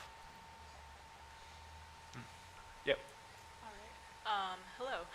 This is a question directed at all three of you. If you had an extra year to work on the film, what would you focus on? My blood pressure. I wouldn't want an extra year on the film, would you? No, this almost killed all of us. Like, for real. No, Like, it looks seriously. easy. It looks like we know what we're doing. No, Like- it was horrific. Yeah, like it's in the best. Like it's like climbing Mount Everest or something. Like because I mean, I'm actually not doing the next one. The first one for animation was done by my friend of me, Josh Beveridge, and he was on another thing. So I did the second one, and he's going to take over the third one again. I don't, you guys are probably going to do the other ones, but like I need like a year or two more away. But to answer the actual question, Would you actually do anything like different? Yeah. Sure. There are, when you're in a production environment, not everything is perfect. You have to, you and the directors have to be like, what's good enough to move to the next department this week? There are downstream departments that have to get fed. And so you choose your battles about like what's most important, what I got to hold on to, what we need to spend more time on. Some things are like, yep, that's not the perfect version of that, but it works. And so we got to go with it. So I would say I would bring up the bottom more than anything. I wouldn't mess with the stuff that's great because it already is, but I think that there are scenes where we could have achieved more nuance in the performance or been a little less cartoony or things like that. So there's not a lot of them, but like, sure, we have CBBs, as we call them, could be better stuff. I think I would abandon the idea of thinking that I could do drawings procedurally and embrace the idea that artists are central. That was a huge lesson. Like, because as a technology person, I come from a fine arts background, majoring in drawing, so you'd think I'd learn this sooner. But like, I thought that I could solve the drawing problem through technology, and I realized in the film that the best way of solving the problem is actually to empower artists with technology. Yeah, I mean, more of the same. I do the same kind of thing. I mean, I'm not thinking of specific things. I'm just thinking of how much work we need, because every time I look at a shot, I'm seeing all the things that are broken about it. And so it's just not necessarily things we would do different, but just things that I just want more time to put into those things to make them better, because the entire film was a learning process, just like the first one was. So it's just, I wish we had more time to do it. I'm the only one probably who wishes for that. Yeah. Really? Oh my well, God. I want to. I remember when I finished the film, the guy that I worked with, the 2D artist, I saw him right at the end of the show, and then I saw him next about 2 months after the show finished, and we were on video chat, and he said to me, "Oh my God, you look so different." Yeah. Because he thought that I'd aged, like at the end of the show, that I was on death's door. Yeah. Anyway, moving on. Hello. I am enthralled with your nuke brushing tools, and I have some very specific questions. Actually, I have a lot of very specific questions, but I'll just ask a couple for now. Where are the point clouds coming from? Are they moving when you import them into Nuke? Are they being generated in Nuke? And how are the colors being sampled in those tools and tracked along with said point clouds? Okay, I assume that's me. Let me answer this one. Yeah, please. So the point clouds, we're generating them a lot of different ways. So we've got a number of tools that generate point clouds for that tool. The tool you're talking about is called Stroke System. So if it's just a static environment, we generate the point cloud on the fly in Nuke, and we sample positions from P. So we're just basically sampling passes of positional and normal information to tell us, where is the point that we're trying to position a stroke at, and what is its orientation. And then we look at other things like vectors to give us directions and stuff like that. So we can render passes that give us that. We also have a tool that, like I said, Pav's team helped us with, which is pretty simple. It's just basically, it's simple and it's difficult. It's loading up the geometry. So we point it to Miles, and it'll load up the geometry in Houdini. It'll do a distribution of points onto that geometry in screen space, carry that through the entire sequence, and then export an animated point cloud. And it does the same thing of giving us normals and vector information and so forth. And then we have other things, like we've got a tool that generates rain that is completely procedural. You position a bounding box and it just does its thing on the fly and generates that. We have volume generating things that just create a volume and a volume primitive, and you give it the shape and so forth, and it fills those. So a bunch of tools like that. Some are more manual than others, like when you want to lay out brushes next to each other. We have tools for that as well. But it's, for the most part, they're inside Nuke, except for the one that handles animation, and that goes through POV just because we need access to the geometry. As far as sampling colors, we're literally figuring out where those points are in screen, and we're sampling the colors in the spaces they occupy. It's not rocket science, but it's pretty tricky because lighting changes, and when lighting changes, what you're doing is you're generalizing color in a region, the region that the brush occupies, and if you don't do it correctly, the brush colors will pop. And especially when characters are moving through crowds and you have bright colors and things, it's very easy for those colors to have uncontrollable changes. So we need to make them aware of where they are in the scene and do other things to constrain them. But that's the short answer. Really cool, thank you. Yeah. Hello. How does, so you spoke a little bit about how look of picture interfaces with CG rendered elements. How does look of picture interface with digital matte painting, if at all? There's not a huge amount of crossover. I mean, sometimes we'll get a matte painting, and I think on occasion we've extended things into the background to where the matte painting kind of picked up. Matte painting kind of happens on its own. So in most shots, the matte painting will just kind of be there, and the look of picture work that we do is only on the geometry that we have. So that's all kind of decided upstream. Like we do the layout, we create the geometry. Where geometry doesn't exist, we get a matte painting, and that's it. That's the end of the story. Sometimes that rule gets broken just because we cheat something into position to capture brush strokes, or maybe somebody does an early test and that gets into the shot. But most often it's a very clear line, and I think the impetus is really on the matte painters to match our style, or to get things at least into the ballpark of our style. So it's pretty important for us that look of picture start way earlier than matte painting, just because we don't know those looks a lot of times until we've figured out what the tools are capable of. Hi. So I have a question about character animation. I'm really curious what sort of tools you guys might have built for the character animation, or if it's just purely by hand and everything. Really curious. Oh, we have so many tools. I mean, like I said, every time a movie comes around or a show, it produces like a lot of challenges for us, and we make tools to solve those specific things, and then it kind of gets promoted to facility level stuff. So someone might make a tool to solve some very specific thing on an Angry Birds movie, and then that gets put at a facility level, and then people use it for other things. So like I said, on Hotel Transylvania, we invented this thing we called Poe Stamp, where you can create these geometry duplicates, so you can have like multiple limbs for smears or things like that, but without the full rig attached. It's much lighter and that kind of thing. And that got used a lot in the first Spider-Verse and in this one. There's a tool, it's a little less exciting, but in order to manage all of the different frame rate stuff, there was a new tool developed called step sets, because when you have these like jumps of frame rates, things like cloth simulation run by that guy back there, I think, Brian Casper, do I see you? Yep. There's another guy that worked on the movie back there. He was in charge of all of the cloth and hair simulation. It makes it really hard to manage. So like, and effects too, like the step set stuff was to help you guys also.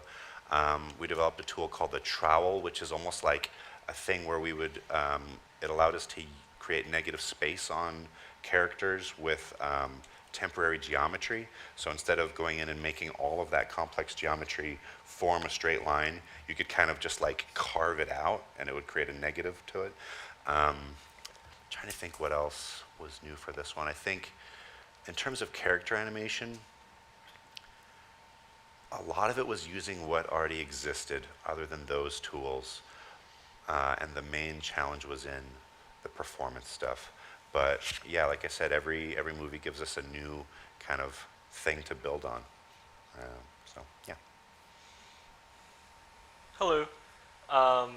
So I'm really interested in like tool development and stuff like that. And watching the movie, I was like just trying to imagine how these things were accomplished. So thank you so much for elaborating more on that. My question is about tool development. So when you don't have the look defined yet, how do you decide what sort of tools need to be made for a project, or does the tool development sort of define the look for the project? Like, what's that sort of back and forth? Well, we definitely start with the artwork first. That's the thing that we're trying to match. So, but when you're starting with artwork that's 2D, a lot of the times you have to consider how it's going to animate, and the guys that are doing the 2D often don't think about that. So there are definitely changes that you have to make to accommodate for the fact that it's animated and moving. So there is a backward and forward for sure, but the artwork is always the driver. Like, that's what you're always striving to get to. And luckily on a film like this one, you have really clear artwork for what it should look like, which you don't often have on other shows. Do you want to add to that? Yeah. The art does change. I mean, that was one of the things I was saying is like, a lot of times something that works on a still frame just doesn't translate. So, which is a lot of the point that I was trying to make. So when things don't translate, we have to identify why. So a lot of work gets thrown away. And this is why I say it's important to have a modeler and a guy who can do this and that, because we can't possibly write all the tools that we need in order to test every idea that comes up in a piece of art. So, but if we're fortunate, we have a diverse enough group of artists who can that we can tackle these things in parallel. But there's not a it's invariable. You are going to have to develop things that get thrown away because just the needs change. Something comes up, you do an animation, you create some animation style, the way or rendering animation style, and then the directors see it in motion, and suddenly it triggers something in their head that it feels like some cheap version of animation they saw in the 70s, and so that's out the window, even though you spent months of work on it. So it's really, for us, it's just get it out as quickly as we can, show the idea in whatever form it needs to be, and then if it's a good idea, if it lands and people like it, then we go on and really focus on the technology. How do we make this possible at scale for 100 artists to do it? And that's And the other thing about tool development is you always have to keep the end user in mind. Because you can make the most amazing tool, but if everyone hates using it, it's not going to be used on the show. Like, usability is really important. Yeah. So just to let y'all know, we're going to have 2 more questions. They've already been pre-selected, but like they had already mentioned, they're going to hang around for a bit. We'll have everyone go outside and wait for them, and we'll bring them to you. We're going to have these 2 final questions, and then can't wait for your amazing answers. Y'all been doing so good. It's like you do this professionally or something. All right, hey, this is a question for Pav specifically. So for the kind of procedural line work tools that you went over, so not like the keyframe one with machine learning that you're speaking about, I think it was called like Kismet or something on the HDA. Yeah. I was wondering what kind of like screen space and geometry analysis, like specific techniques you guys used to just find where to place those lines as they were being drawn on and off.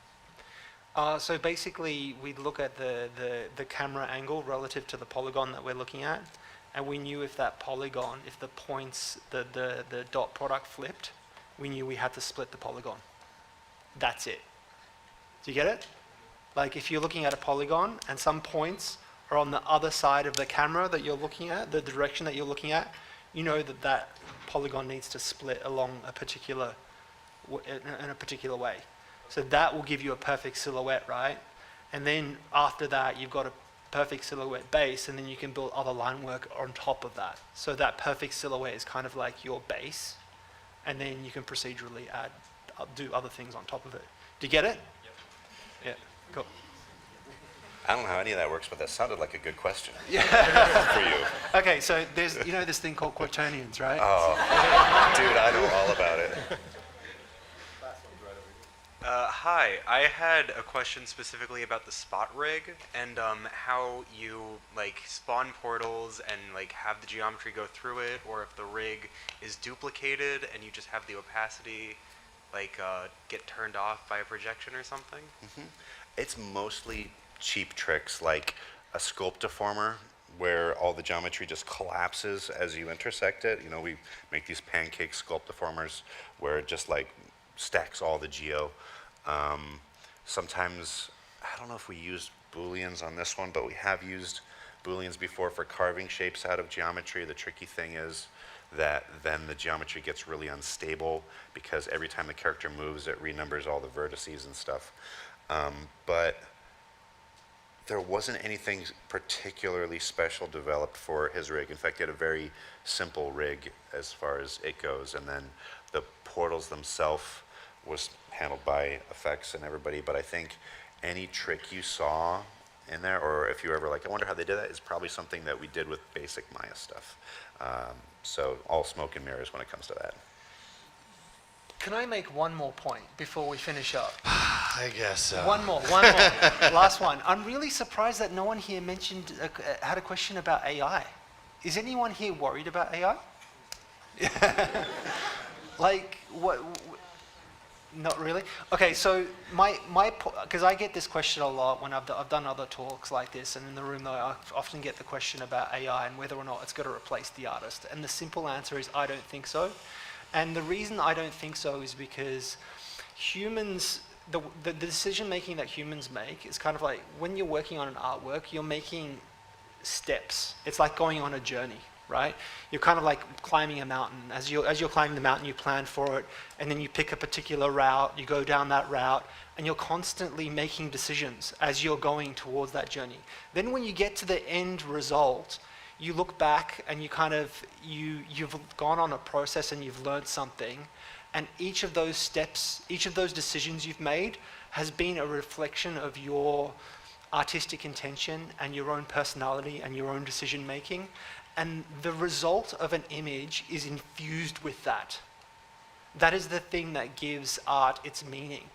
If you take that away from art, what you're left with is like an ornamental shell. It's something that looks pretty, but doesn't actually connect. It doesn't have any magnetism. That's the thing that gives art magnetism. Like that, the human decision making and that human kind of like choices that you make along the journey of creating art. So I don't think AI will replace art because of that. I think it will help in making processes and steps easier to make films, but it's never going to replace artists. So I just wanted to kind of put that out there because I'm surprised no one mentioned it. Yeah. Well, on that note, help me thank these amazing presenters that came down here today.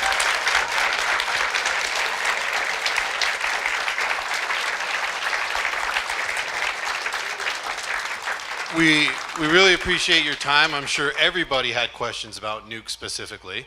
But if you at home have any questions or want to find out what Gnomon can do for you, go ahead and head over to our website, gnomon.edu. If you're interested on seeing what other amazing events that we're going to have, follow us on our social. You can also check the same website that I mentioned. And that's it. Everyone can leave. You're all free to go. Thank you all so much. Have a good night. And where